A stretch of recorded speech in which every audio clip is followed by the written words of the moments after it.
Hi there, Mrs. G here from the East Hampton Library, and I'm back once again to read you another story. The book I've chosen to read is The Library.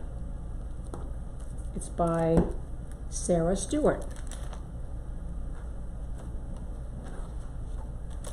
Elizabeth Brown entered the world dropping straight down from the sky.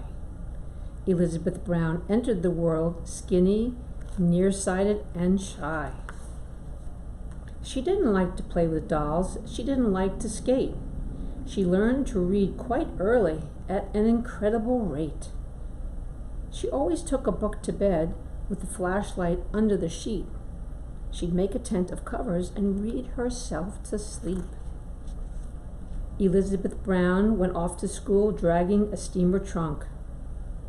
Elizabeth Brown unpacked her books, breaking the upper bunk.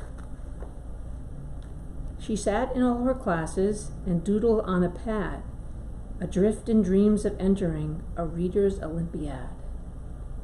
She manufactured library cards and checked out books to friends, then shocked them with her midnight raids to collect the books again. Elizabeth Brown preferred a book to going on a date. While friends went out and danced till dawn, she stayed up reading quite late. She took the train one afternoon and promptly lost her way, so bought a house and settled down to tutoring for pay. Elizabeth Brown walked into town summer, fall, winter, and spring. Elizabeth Brown walked into town looking for only one thing. She didn't want potato chips. She didn't want new clothes. She went straight to the bookstore. May I have one of those? Elizabeth Brown walked right back home and read and read and read. She even read while exercising and standing on her head.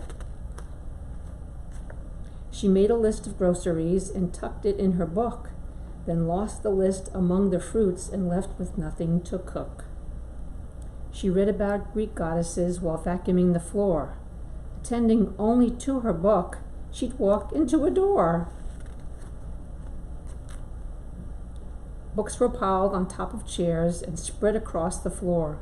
Her shelves began to fall apart as she read more and more. Big books made very solid stacks on which teacups could rest.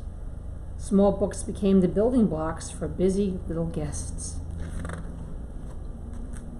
When volumes climbed the parlor walls and blocked the big front door, she had to face the awful fact she could not have one more.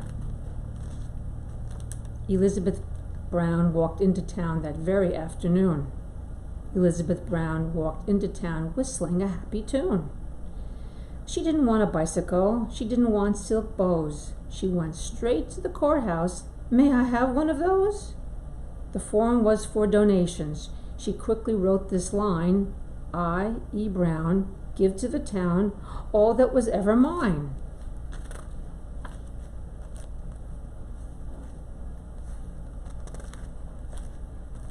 Elizabeth Brown moved in with a friend and lived to a ripe old age. They walked to the library day after day and turning page after page after page. Well, thanks for joining me once again. I hope you enjoyed the library, and I'll be back again really soon to read you another story.